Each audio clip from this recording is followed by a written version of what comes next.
So it's been a few weeks since we've had one of these Zooms, and I just want to catch up real quick. So what we try to do is the last week of every single month, we try to do a live training. All right. So in June, we had Josh Sigmund come in for the second time. We did a Facebook Live, which is posted in the Productive Agents. A lot of great information was shared. Some of you were there in person. Hopefully, you got a lot out of that and enjoyed that. He's a wealth of knowledge there. And then the first week of July, I guess that was sort of last week, maybe. Yeah, that I closed on my house. So I was kind of tied up last Thursday at 3 p.m. Signing papers, and we moved into our brand new house on Friday. So that was super exciting. But if you've ever moved into a house or new house, there's a lot of shit to take care of. It's like, oh, I got to get this lined up, got to get that lined up. And we finally got kind of everything settled in yesterday. So I'm kind of back at it today, and I'm excited to be back doing these weekly trainings. So let's get started. We're talking about return of the open house. If you've been kind of in the real estate game for the past year or so, open houses were very scarce because of houses going so quickly off the market, right? A new listing would go live on a Thursday, and then all of a sudden it would be gone before you could even get to Saturday. All right. So it would be gone in a day or two under contract. So there wasn't any point in hosting an open house. Well, now with the interest rates going up, all right, things have slowed down a little bit. I don't think they're coming to a stop. All right. But the houses are sitting on there for at least a weekend typically now, maybe going even on 2 weeks or a little bit longer. So now we have opportunities to get out there and actually host open houses and meet people face to face that are potential buyers, right? So I did pay for movers, Jason, and I had a great experience with them. I'm going to mention them. First responder movers are awesome. Ex-military guys, firefighters, very reasonable rate. I got like 3 or 4 different quotes, and I highly recommend them. They did a great job. But getting me off track. So return to the open house, I'm seeing a lot more in my email. I see a lot more people mentioning that they're hosting open houses. So we want to talk about that. We've talked about that this past year. If you go back in the video recordings, you'll find something about open house. So this is kind of the second version of that. Some of it will be kind of a repeat. Some of it will be kind of fresh, new take. So let's jump in. But before we do so, let's celebrate some wins. So who has a win to celebrate and to be recognized on here? Clay, I think talk to us a little bit about your experience with open houses. Were they good? Were they right? Well, how were they? And it sounds like you possibly have a client lined up. Yeah, so my first open house was it was a bust. And I kind of knew it was, and just kind of felt like the house was overpriced, but I took it anyway. And then my second one last weekend I did Saturday, Sunday, was awesome. And I had like 15 people, couples through on both days, roughly. I used the KV Core Home app, which was helpful because everything can feed into your KV Core. And I got an older couple who sold their house last year, who is all cash. They're not ready to move yet because they're renting right now, but they're just kind of looking. So they're kind of warm, but they are looking. So they're going to be really good. I talked to them this afternoon, and then I have so there's three sisters that live here in town, and the brother lives in California, wants to move here but doesn't want to be in the same neighborhood as his sisters. So they came by, stopped by, saw the house.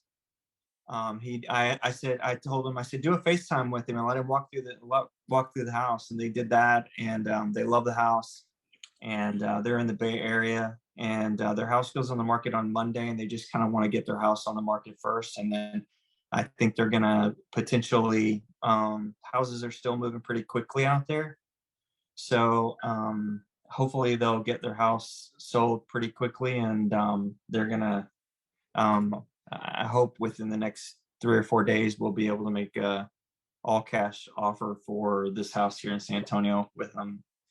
And so I think I'm sending over the contract to sign to be their agent today. So Cool.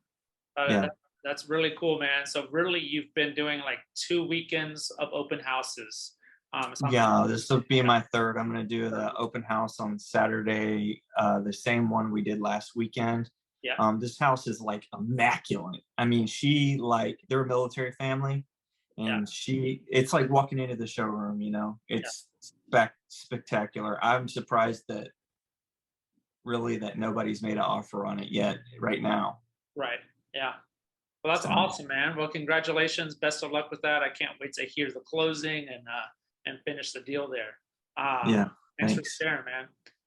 Christina, you got a payday today or coming soon, right? Closing? Heck yeah, closing should be happening right now. It's remote, so I don't actually know when it's happening. They said it got moved to this afternoon, so I'm just like, all right, when's that paycheck gonna hit? So that's awesome. I got my $200,000 budget client under contract and out of option. Yeah. Been the client for 7 months. We've seen 70 homes, written almost 20 offers. It was insane, but we are like on our way to closing. Yeah. Good stuff from the lender so far. Everything looks like it's going pretty okay. So Good. 2 wins, 2 big wins there. Yeah, for sure. Awesome. Sarah, so how far along are you in the courses?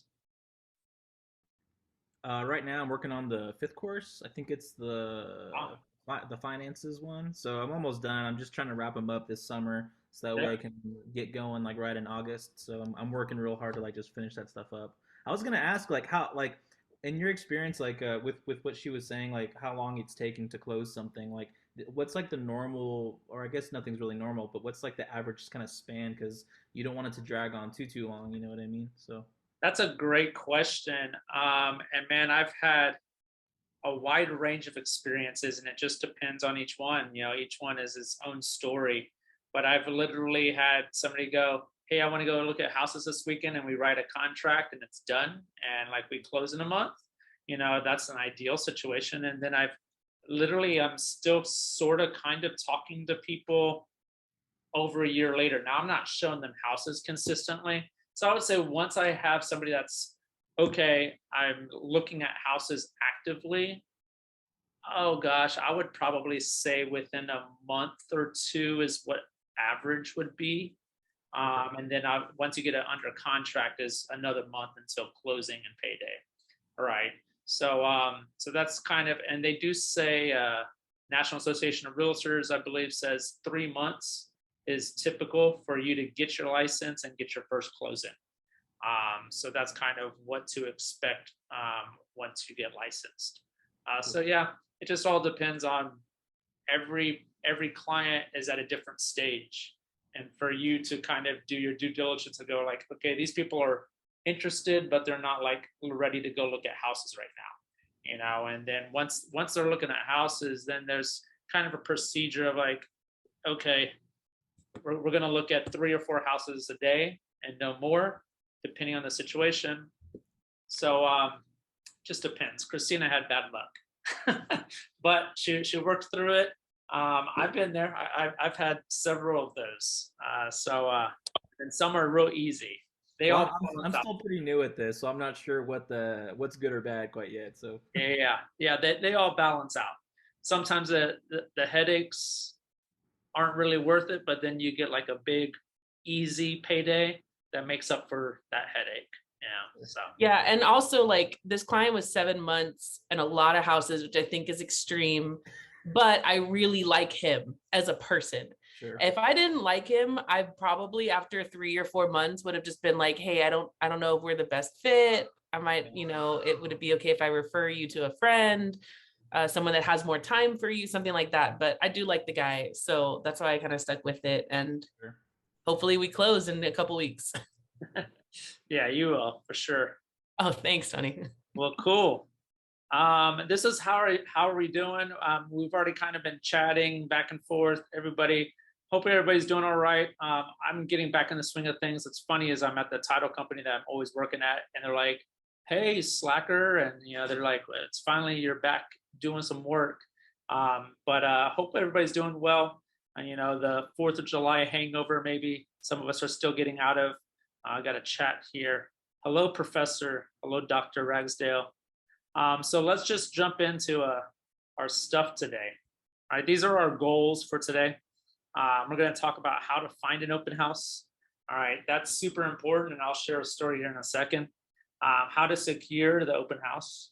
All right, things you will need for an open house and what to do at the open house. And I like saying open house, obviously, a lot. And how to follow up after the open house. All right, so these are all kind of the basics of what to do. Now, let's see, which one is this? Yeah, we'll get to that. So my experience with open houses and why I'm a big proponent of them. When I first started, and when anybody first starts, the first step to getting into real estate is to build your database. And your database is just a fancy word for all the people that you know. All right. So you have a list of your database, and I was deathly afraid. I still do have a very large database because of all of my teaching and growing up in San Antonio and all the people that I know here. But I was deathly afraid to talk to those people and ask for business from them. For whatever reason, that just scared the hell out of me. So I was like, okay, well, I'll go meet new people at open houses. All right. And it didn't scare me to take up 3 or 4 hours of my Saturday when I was used to a 24-hour competition day with marching band. All right. So I was just like, this is nothing. You mean I get to do breakfast and dinner with my family and meet new clients? Sign me up. I'm all about it. All right. So I'm also pretty good at face-to-face interaction, meeting new people, connecting with them, and feeling comfortable in conversations. So it just came kind of natural to me.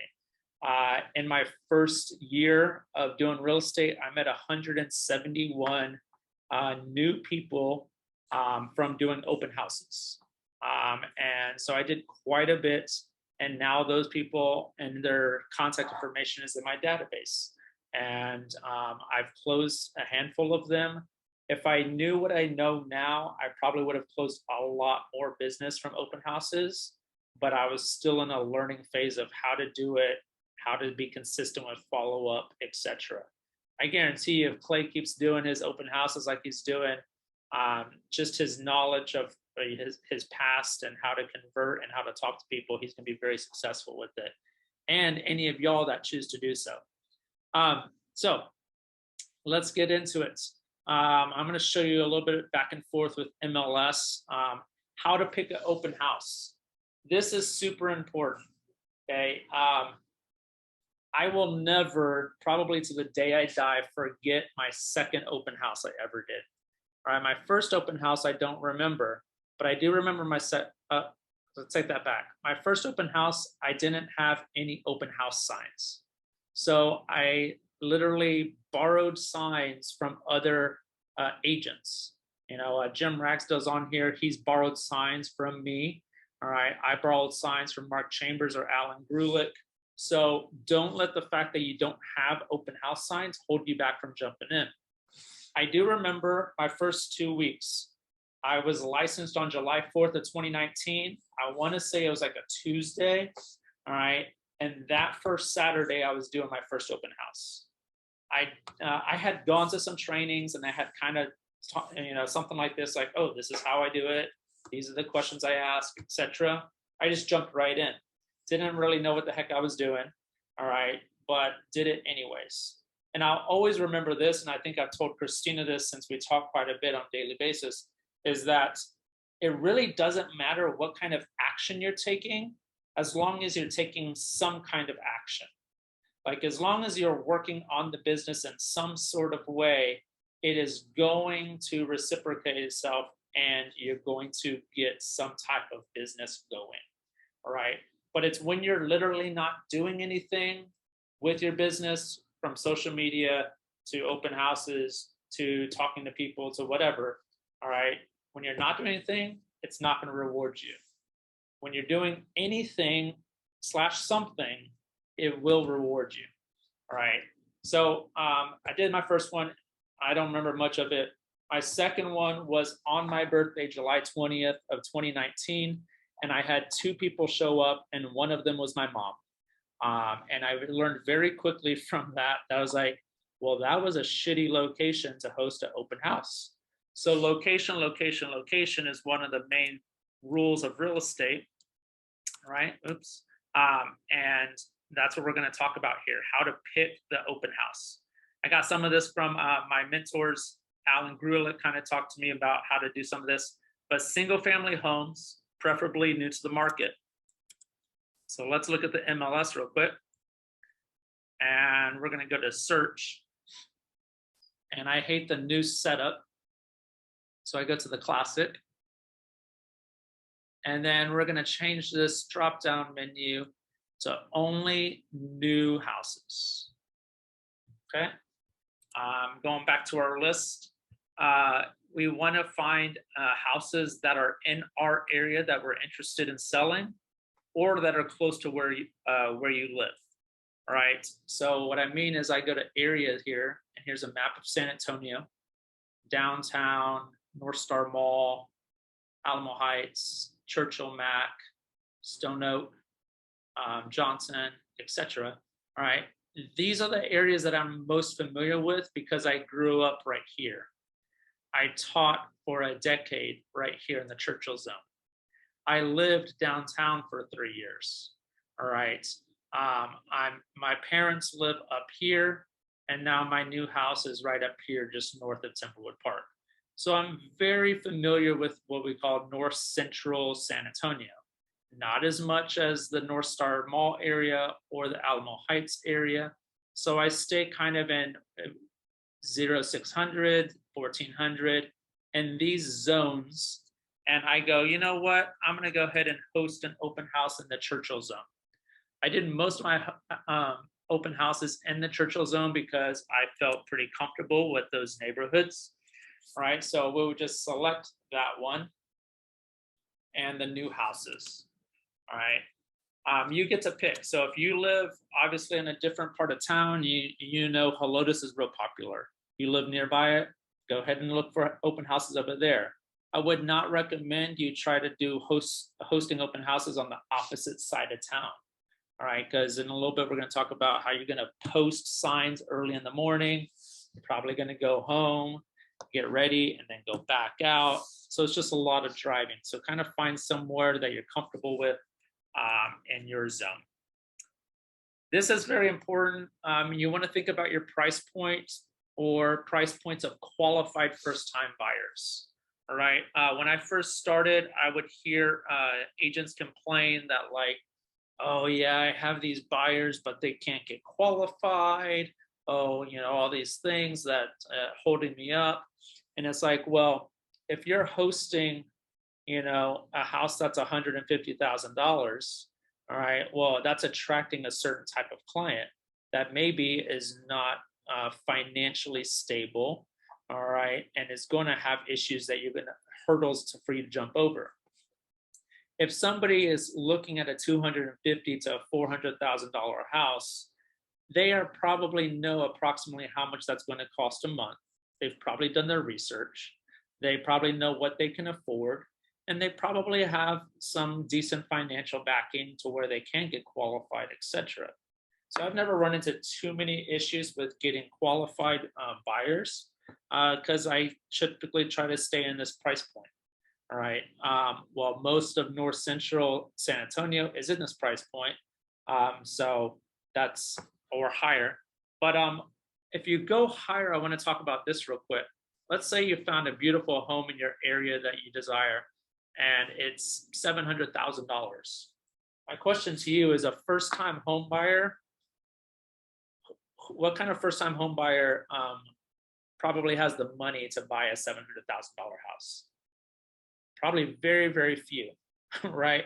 If somebody's buying a $700,000 house, it's probably their second, third, fourth home, all right? And if it's their second, third, fourth home, they've probably bought and sold obviously before, and they probably know a realtor or two that helped them buy that house.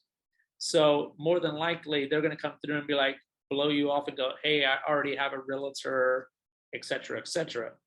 But if we focus on this, hey, there's a lot of first time buyers are in the 250, 300, 350 range, right? Then more than likely, those people that are looking at those houses are not represented by another agent. They're going in there by themselves. They have kind of educated themselves, but they are not working with the agent. And this is the perfect opportunity for you to introduce yourself and become their agent. All right. So when I'm setting up this search, I picked my area. I'm going to put my range of 250 to 400. With price points continuing to go up, I might even push this to 500. All right. So let's just, for shiggles, push it to 500. All right.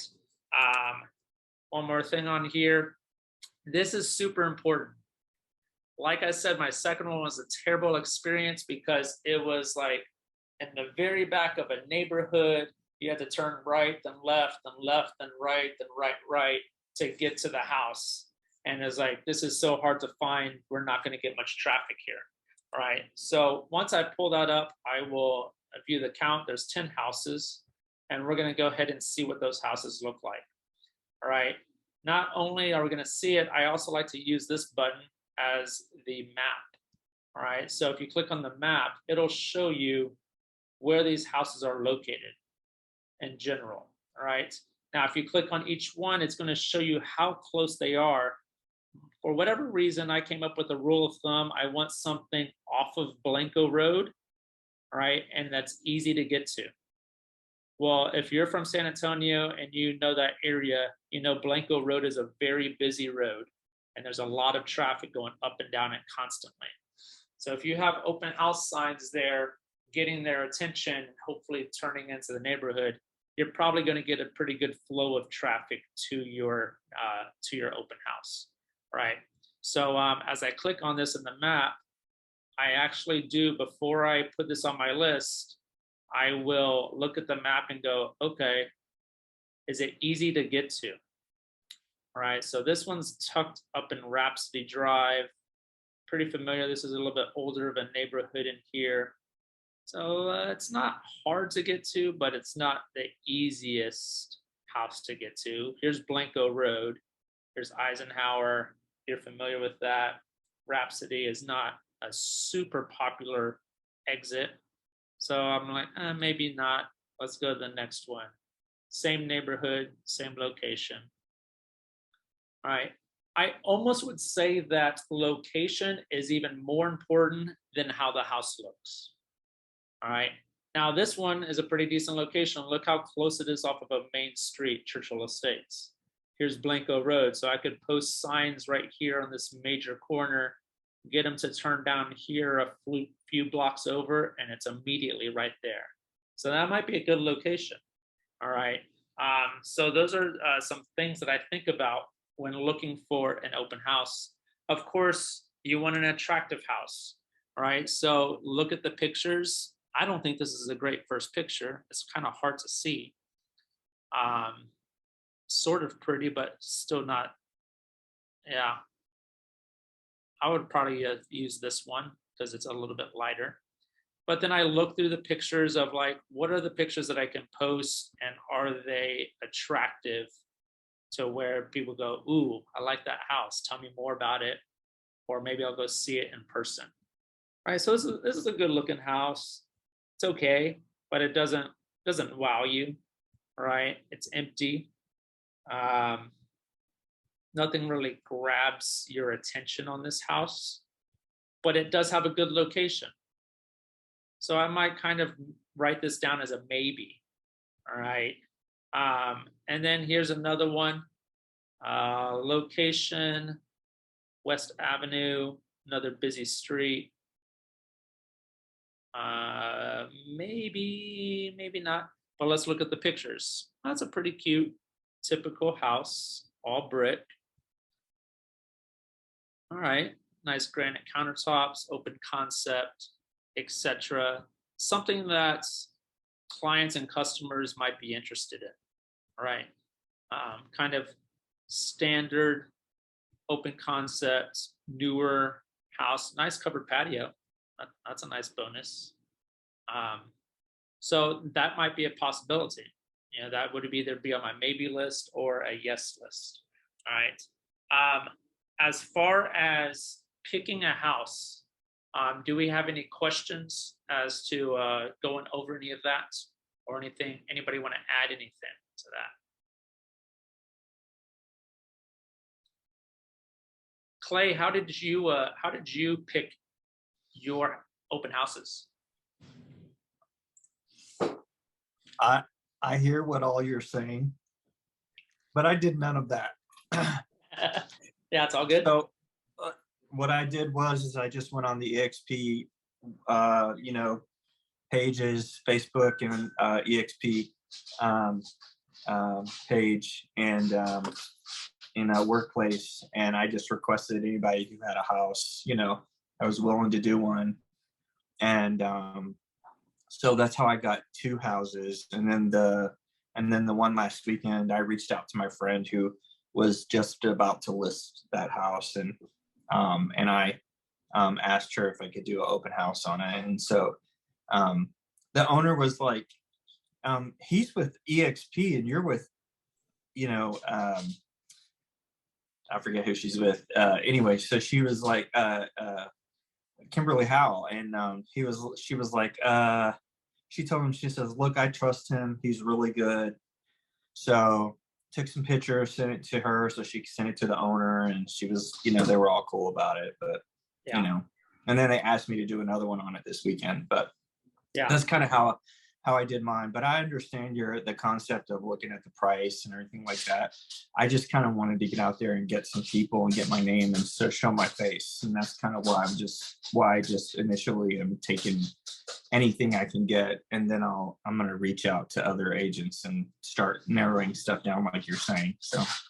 Yeah, no, all that's great. And I do want to say this, this is not obviously the only way to get an open house, right? This is just what I've been taught, what I've learned, and what I'm sharing.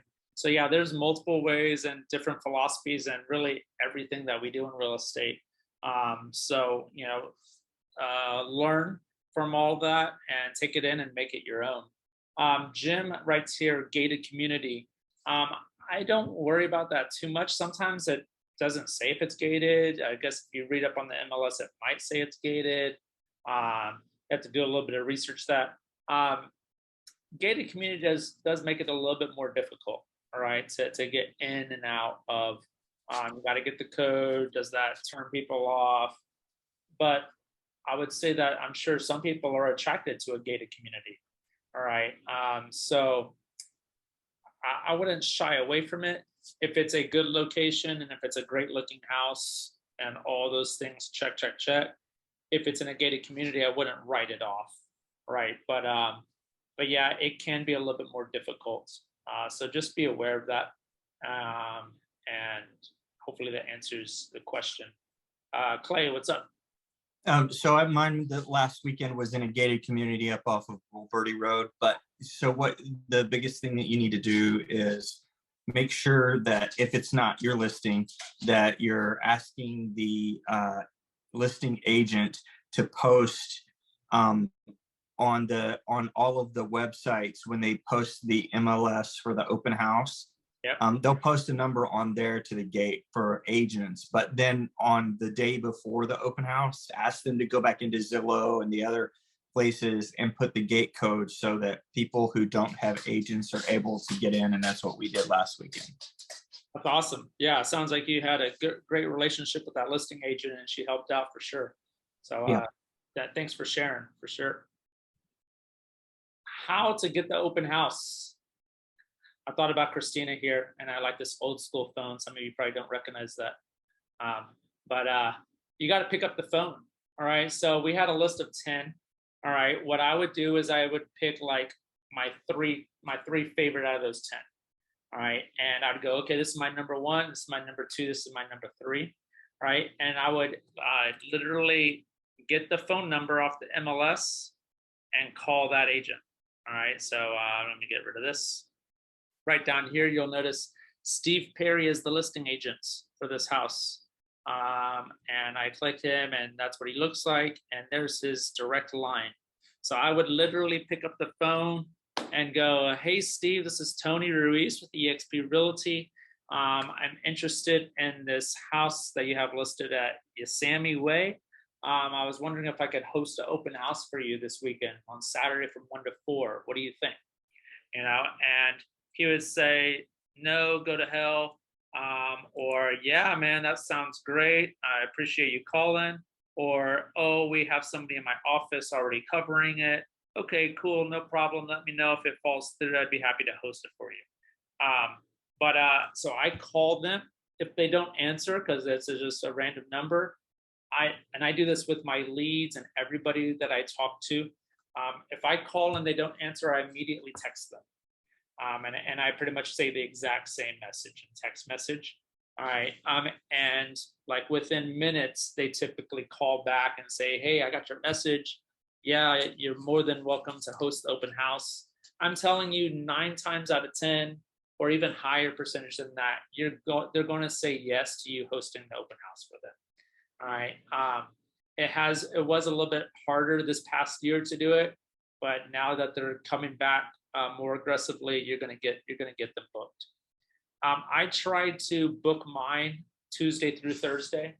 I might start looking at these, making phone calls on Tuesday. I might do a Wednesday. Latest, I try to do Thursday.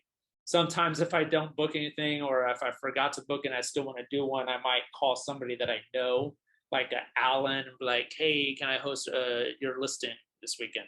You know, so sometimes you might want to do it sooner, but that's kind of what I recommend. Pick 3 options, and I guarantee you, if you call 3 listings and the listing agents, one of them will say yes. I'd be surprised if you made 3 phone calls and you got 3 no's. So if you really want to host an open house, you'll pick up the phone and make 1 to 3 phone calls, and you'll have an open house to host. Or do what Clay did. Clay went into a Facebook group and just put it out there. Hey, anybody have a listing? I'm willing to host. Trust me, there'll be agents that will be calling you to do that, to do so.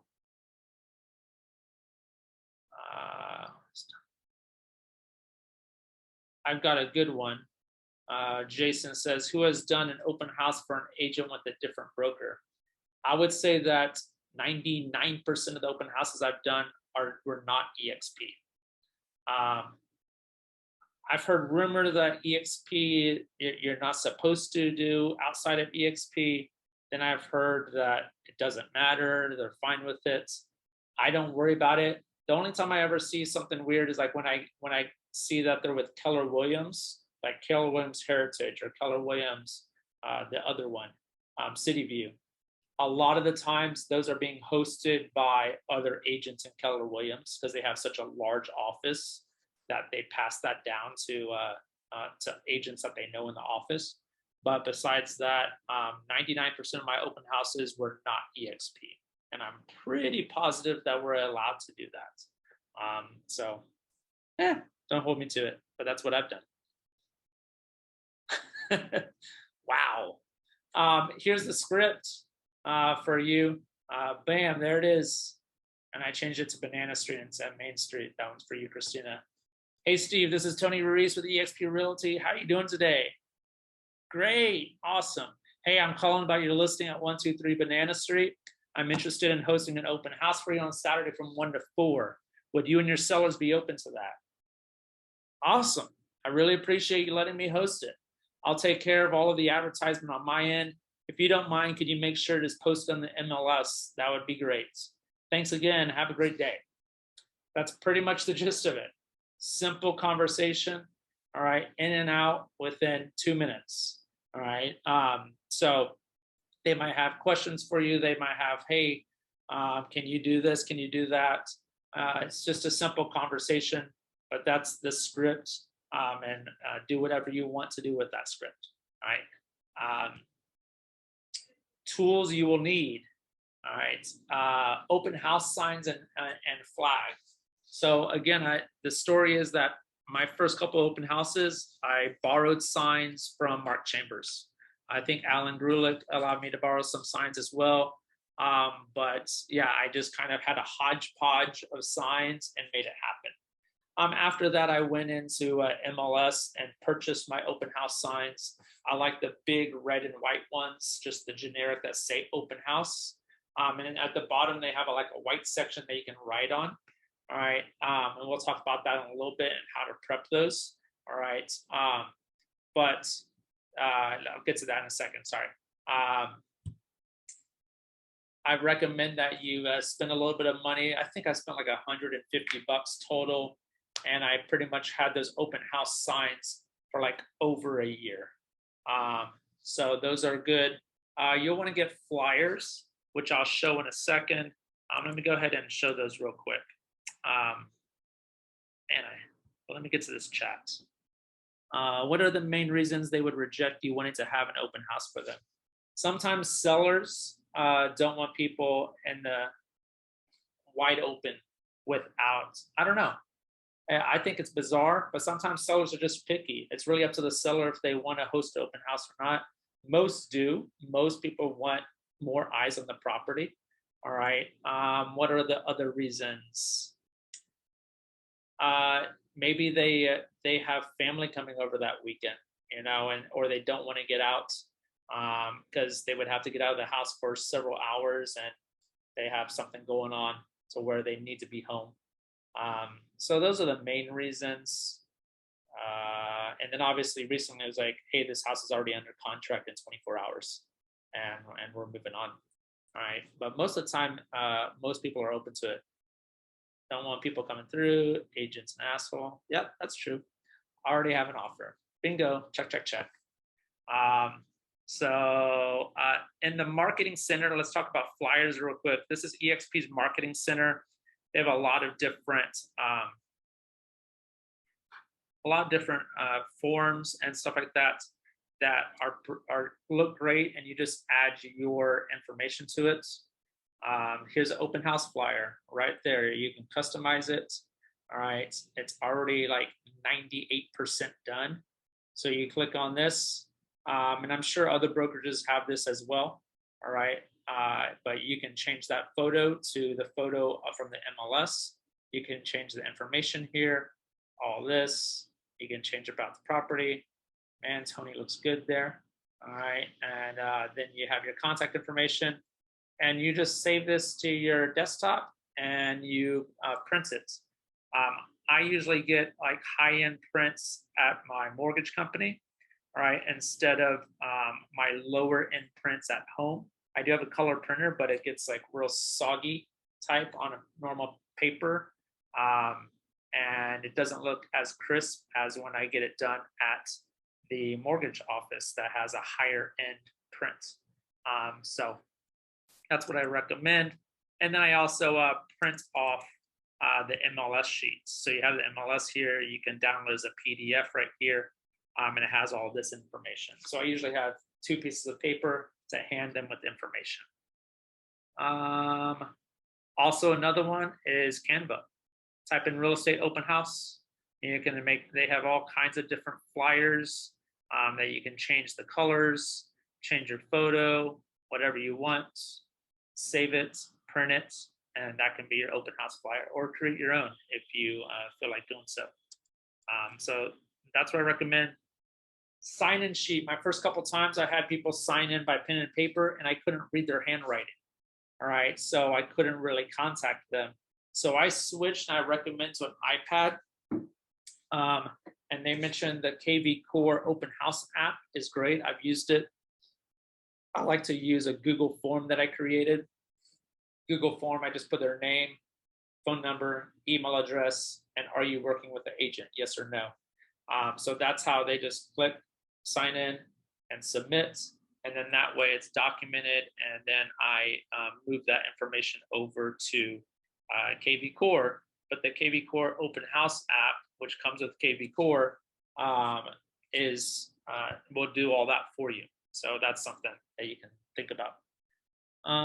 Yep, and made a squeeze page and landing page, also marketed using Facebook ads to target the local area. Yeah. How much did you spend for that ad, Clay?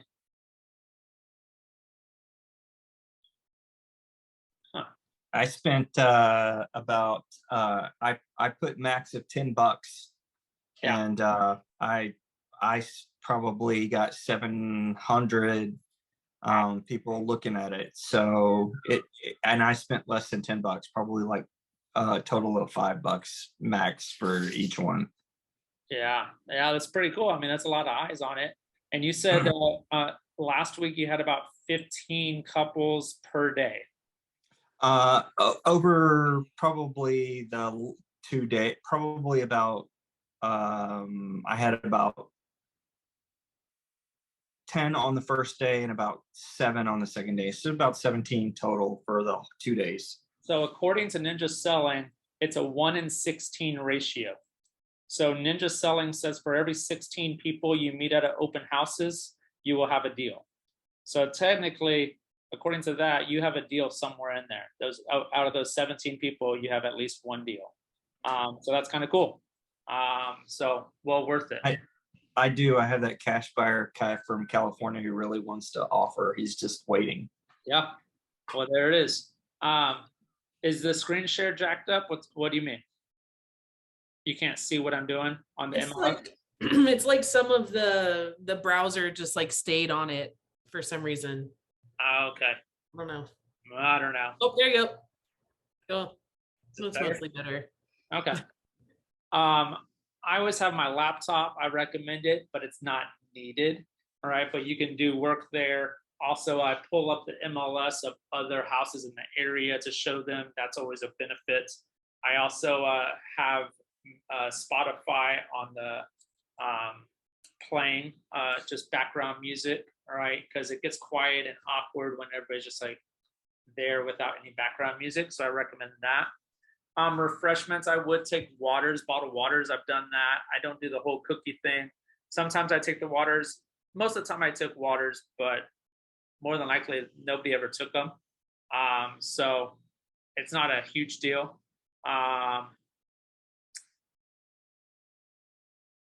Jim Ragsdale is looking for a deal.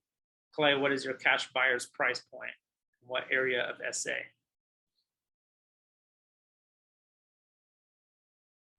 My cash buyer is in California, and he just doesn't want to be in the same neighborhood as his sisters. So they're the ones who came and scoped out the property. It's in a separate neighborhood from them, but not very far from them on Bulverde Road.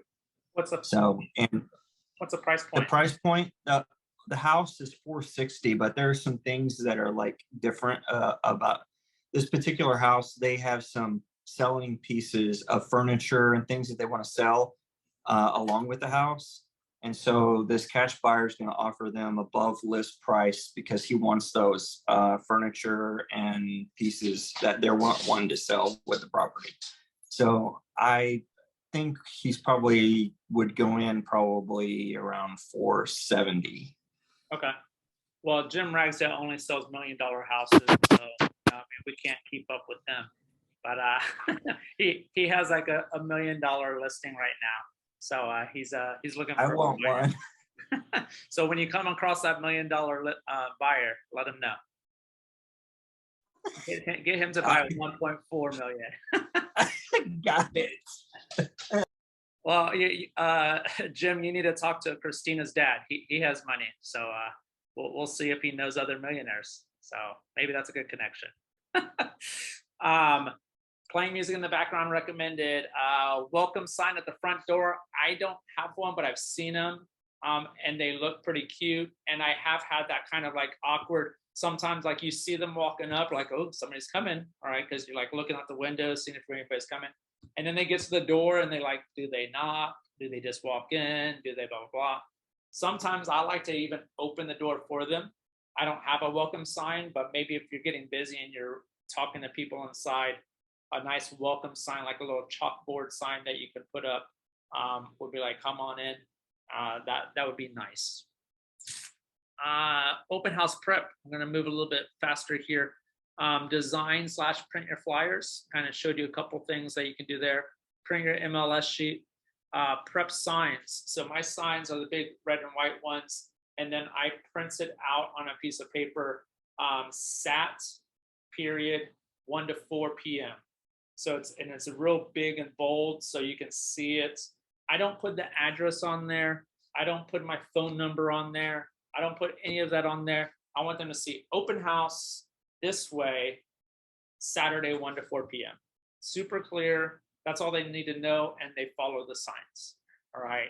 Because you'll start noticing open house signs all over the place. The Remax, real small ones with like all this like handwritten, real small print. Like, the hell does that even say? Like, I'm driving a car and I'm supposed to read that. It's impossible, right? In my opinion. So I just get the big signs with arrows. Saturday 1 to 4, open house, clear, clean, go that way. All right. But I tape those little pieces of paper on there. As they get weathered, I replace them, or I tape them on there because what if I decide to do an open house on Sunday? Well, guess what? I have the same thing printed off. Sun period 1 to 4 p.m. So I replace those if I need to. That's how I prep my signs. I post on social media. I haven't paid for advertising like Clay talked about, but hey, I mean, if he got good traffic off of what, $10 that he spent, it's probably worth the $10 that he spent. All right, so that's a good idea. Here's the schedule for the day of the open house. 8 a.m. I put up my signs. 8:30 I grab breakfast tacos for my family. 9 o'clock I hang out, eat my breakfast tacos with my family. 11 o'clock I get in the shower and get dressed. 11:30 I leave. 12 p.m. I plant my flag at the front of the open house, set up for the open house inside. 12:15 I go knock on doors and invite the neighbors to the open house. 1 p.m. I host. 4 p.m. I shut down. 4:15 I pick up signs. 4:30 I head home. So pretty much a 8 to 5 type of gig, and meeting potential buyers. Be on the lookout for neighbors who will steal your signs. I had 3 taken. Yeah, that sucks. And I've had some people put them down or steal them or run them over. Knocking on doors helps. So check this out. One of my most recent open houses, I put them up on Bulverde Road, and I'm driving to the open house going, all right, here we go. All of the signs were gone. Like, I think I had like 8 signs on Bulverde Road. They were all gone. No sign of them. I'm pretty sure the sheriff driving up and down took them down or something. All right. So I was like, well, I'm screwed. Like, there's no signs for this open house. Nobody knows I'm hosting this open house. So I went and knocked on doors, and that was with Christina. She went to go hang out at that one. So I was like, the only way I could get anybody to this open house besides them seeing it on the MLS or Zillow is I'm going to have to go knock on doors. Well, guess what? The person across the street I ended up connecting with, and he's in a rental right now. I got him in a rental. He plans on buying when his credit goes up within a year. So because I made it happen and went and knocked on somebody's door, I picked up a client that's going to turn into a buy at some point. So knocking on doors, I don't do it all the time. Sometimes I do, sometimes I don't. I'm team no door knock. Well, we know that. Clay, do you have any Facebook ads for your services targeted in California specifically? Would be interested to see how many leads you could get with all the people from California. Yeah, I don't know much about the Facebook ad stuff. Clay, are you pretty familiar with all the Facebook ad stuff? I think I'm pretty savvy. I've gotten pretty savvy with it. So my ads aren't targeted to anybody in California. The ad doesn't go there.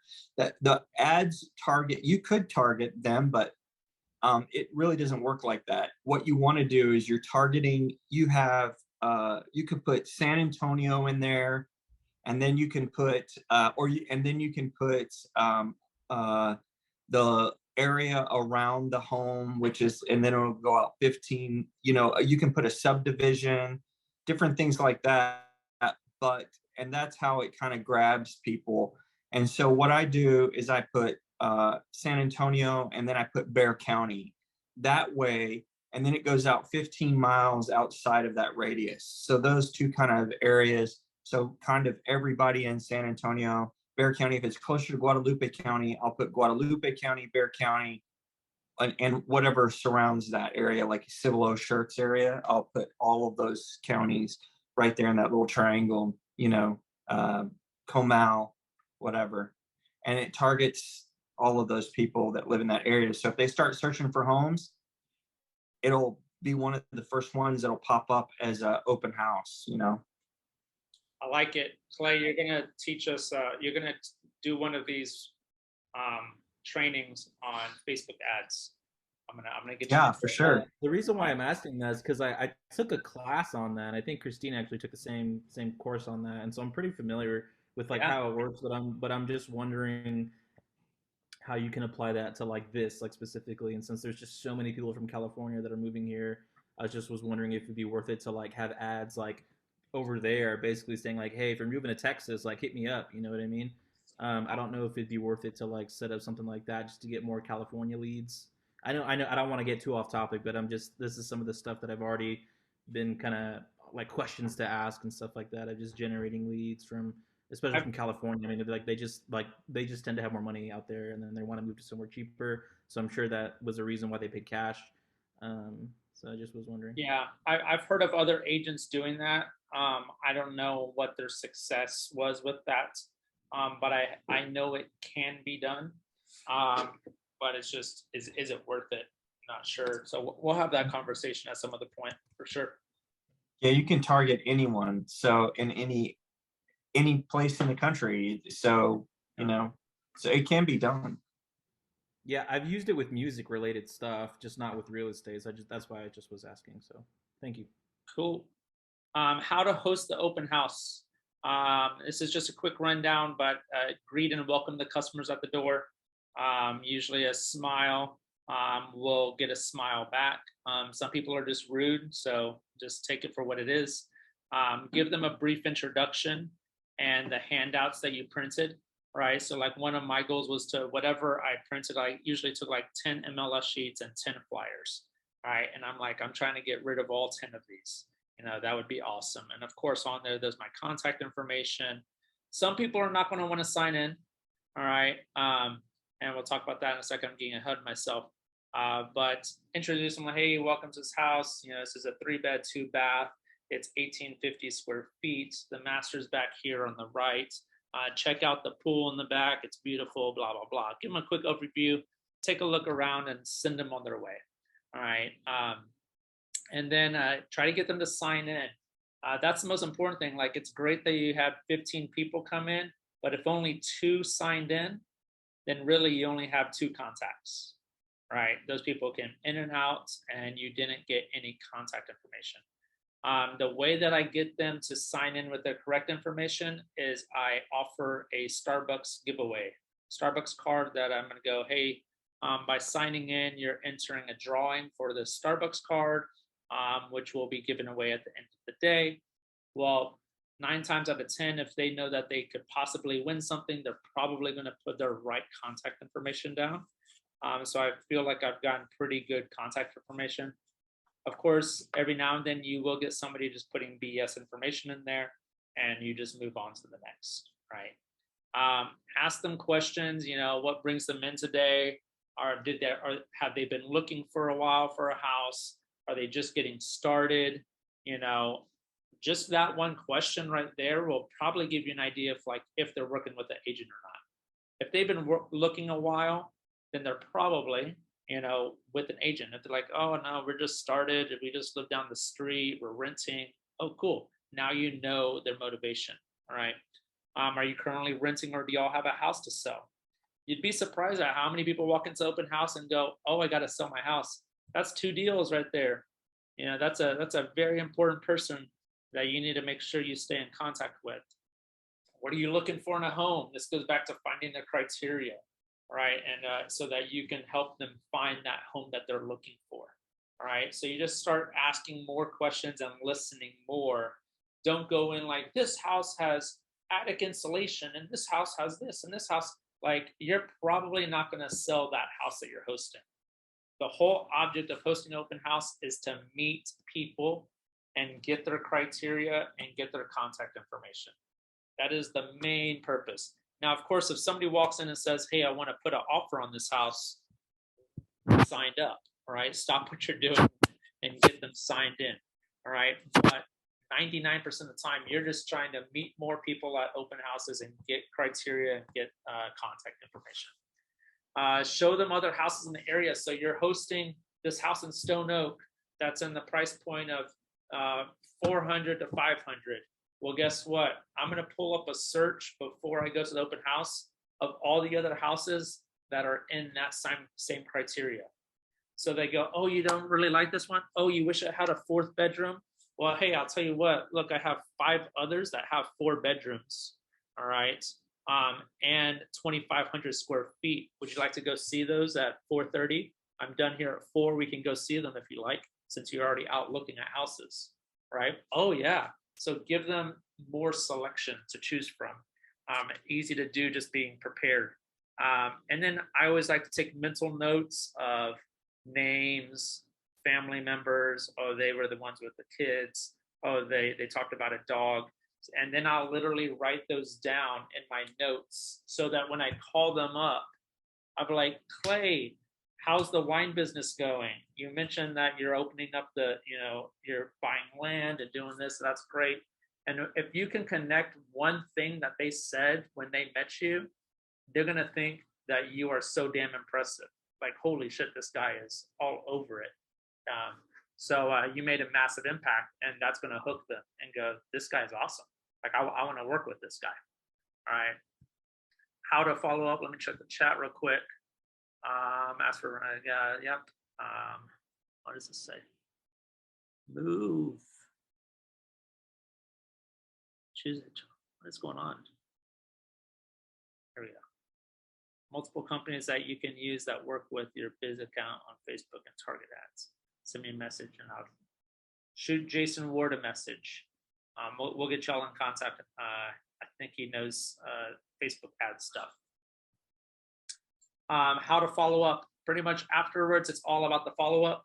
I started implementing this of sending a text message like when I got home. When I got home, right around dinner time or so, hey, Clay, it was great meeting you and your wife. Thanks for coming into the open house today. Hope you have a great week. Boom, send. That's it. Not any like, hey, do you want to buy? Hey, are you ready? Are you working with an agent? Blah, blah, blah. Like, just say, thanks for coming out. It was great meeting you. Have a good one. All right. It's just another connection piece. Send them similar houses in that area. So you already found like the 10 other houses that match the criteria. Send it to them. Send it and say, hey, these are other similar properties compared to the open house. Let me know if you see any that you'd like to go see them. Cool. All right. Set them up on a search. I always set everybody up on an automatic search because for the next 3 months, they're getting houses sent to them, their email with my face attached to it. All right. So for 3 months, they pretty much are getting stuff from me every single day. Add them on social media, depending on how that went. That's optional. I've done that usually as it progresses into a client experience. And then follow up based on how hot they are.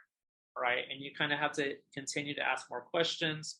Are these people cash buyers ready to buy within a couple of weeks? Like the guy that Clay met? Or are these like, hey man, my lease isn't up until next March and I can't get out of that. And okay, cool, no problem. Guess what? I need a payday next March as well. So it's my job to stay in touch with you and you let me know if anything changes. And you don't wait on them. You need to stay in contact with them between now and next March to make sure that that happens. All right. So did go over a little bit. Do we have any questions on that? All of these topics, I mean, we could go deep into, all right? But this gives you a general idea of how to find it, how to prep, what you need, what kind of questions, and that's the general idea. I remember that I had my laptop up and I had like a list of 5 questions uh, in my first open houses because I didn't know what to ask. So, like in between people coming in, I had to like study those questions and like, oh, I'm gonna ask that question, and oh yeah, I need to make sure I ask that question. And you will mess up, and then you'll learn from it, and you'll get better. But bottom line is getting out there and doing it is really the only way to make that happen. All right. So, any questions at this point? Cool. Well, Clay, good luck with your open house and your new clients. All right. See, I keep on looking at your name and I don't know how. Sarek. Sarek. Sorry. I'm terrible. Sorry.